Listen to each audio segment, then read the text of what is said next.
usually do this on Mondays, but inauguration fell on a Monday, so this is perfect to have you here today.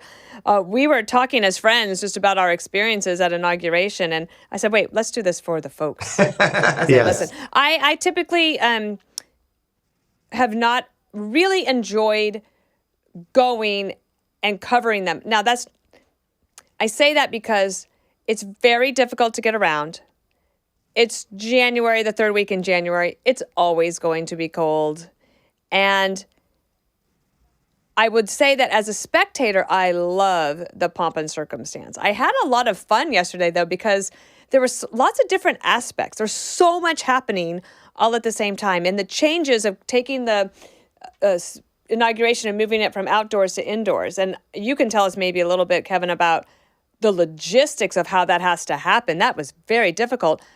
And I would end with this before I turn it over to you for your observations. I thought that the military review that President Trump did after the inauguration in the visitor center there was spectacular. Yeah. And I thought it was such a special moment. And maybe we should just have this inside all the time so we can prepare for it, because I know what it took to get that visitor center done, and I know that you were a part of helping make that happen. It was worth the investment, in my opinion. It was. The difficulty here is it is really cold. This is like my sixth inaugural attending, and people get excited. People come from all over. So there were a lot of hurt feelings because people traveled a long way.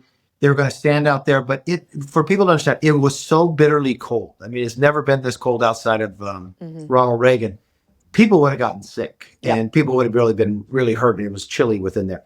But to be able to shift that inside and only have so many people, and then do that Emancipation Proclamation room, that was very impressive because, they start building that platform.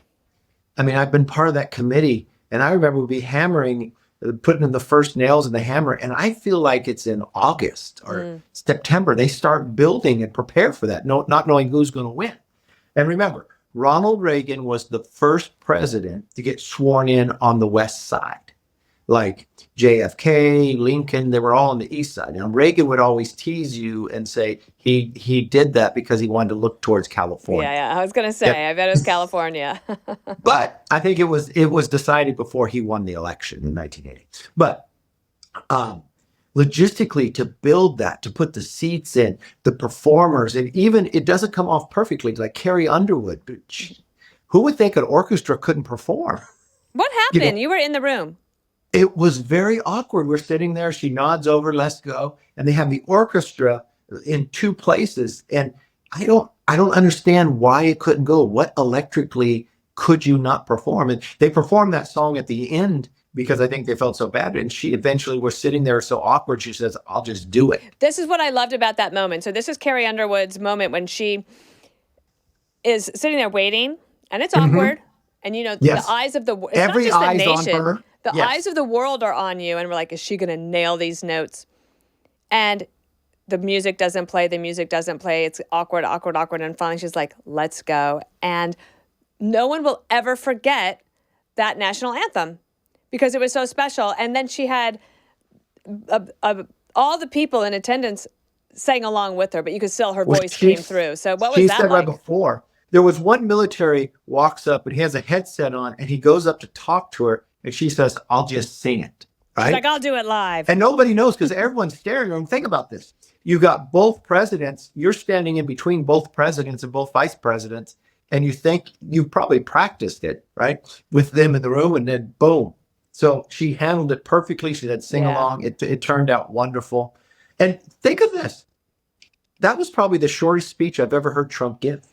Yeah, he gave a longer inauguration speech afterwards in the Emancipation Proclamation room. And that was the overflow. That's where governors were and others. And so I think he felt like I need to give them something more, and is part of his crowd and from people who were outside. But the other thing people don't normally see, and I've done this a few times, after the president's sworn in, they escort the former president out to the steps over kind of on the Senate side. And they escort him all the way down, and they escort the VP into a car and drives away. Then they escort the last president to helicopter up and out. And it's an amazing moment you see. And lots of times then that's when they have that the military where he walked around them. They usually march across then, and the president's able to see them. So that was a full different experience. And I thought it turned out fabulous because think of that small area and think about how long they've been training. And then they tell you 3 days ahead of time, no, we're doing something else. Wow. Well, I thought America showed the world once again. We are awesome. Yeah. And my husband, who's British by birth, American by choice, said, yeah, America does it very, very well.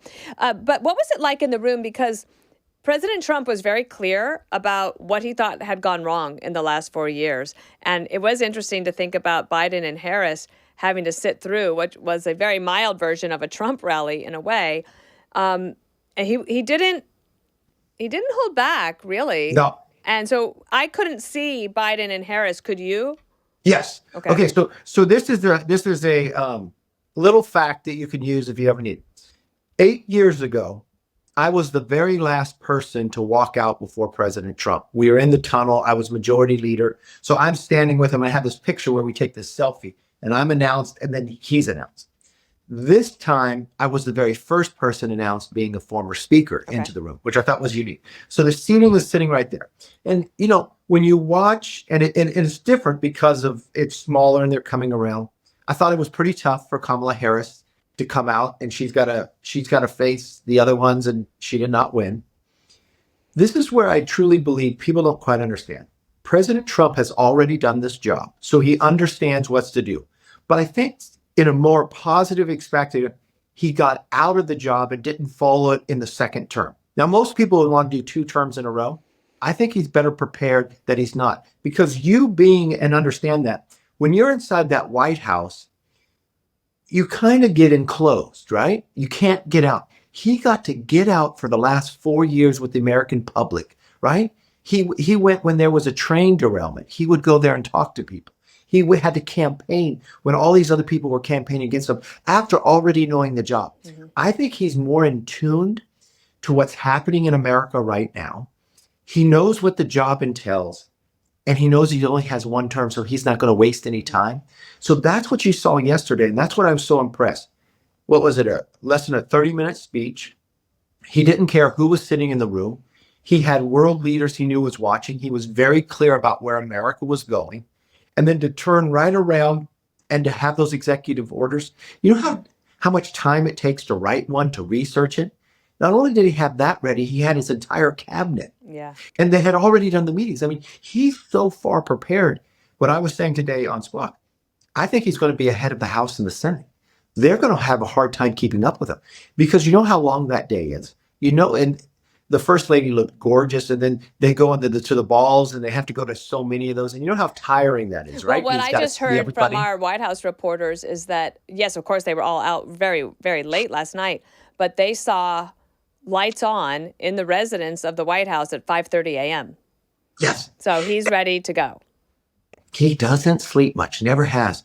But there was an interesting question Peter Doocy asked him, like, what did it feel like coming back into the Oval Office? Mm-hmm. And you could hear it in his voice. You could see it in his face. It felt good.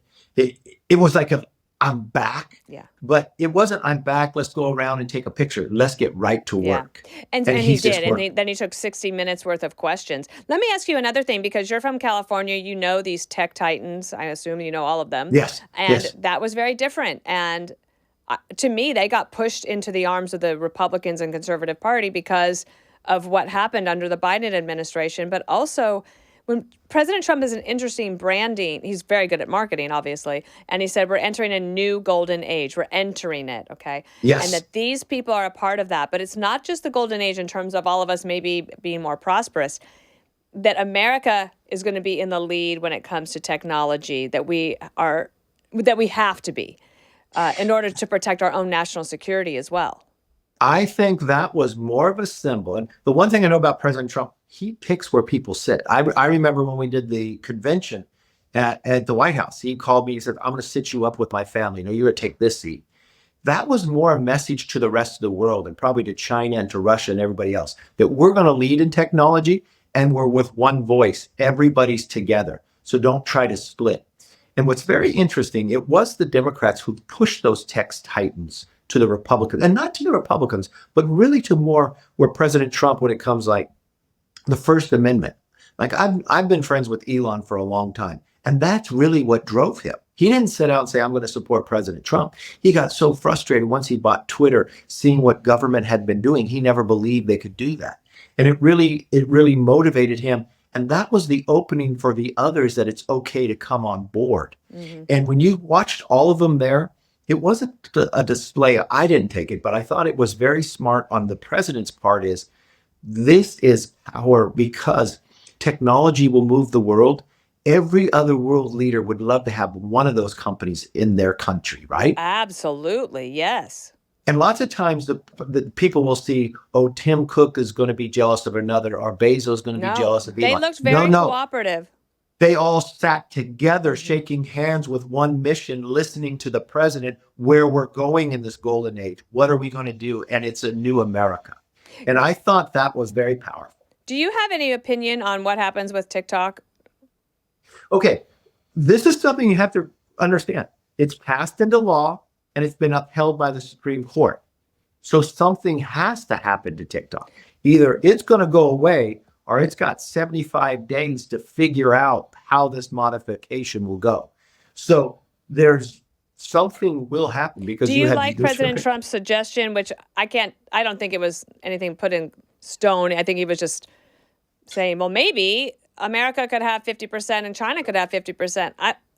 I don't think that would work, but what do you think? I don't think you could go 50-50. I think it has to be at least 51-49. But there are also other things has to change. Where's this data going to domicile, which the president was supportive of changing the time before?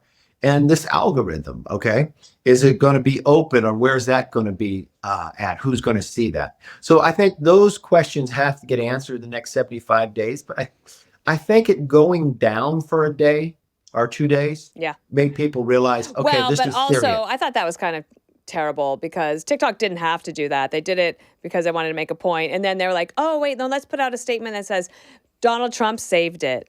And yeah, I also was thinking about how people are very upset that the Chinese have been able to infiltrate our government systems at the FBI, at the Commerce Department, Department of Energy. Janet Yellen's computer person. Yeah. And then, but everyone's okay with the TikTok being in your phone. And look, I like TikTok. I like the app. I just think that it should just do what they want us to do, which is to divest it. This is Kevin O'Leary, Mr. Wonderful, has a proposal to buy it. We saw him yesterday, and TikTok Kate said, are you going to save it? And he said, I'm working on it.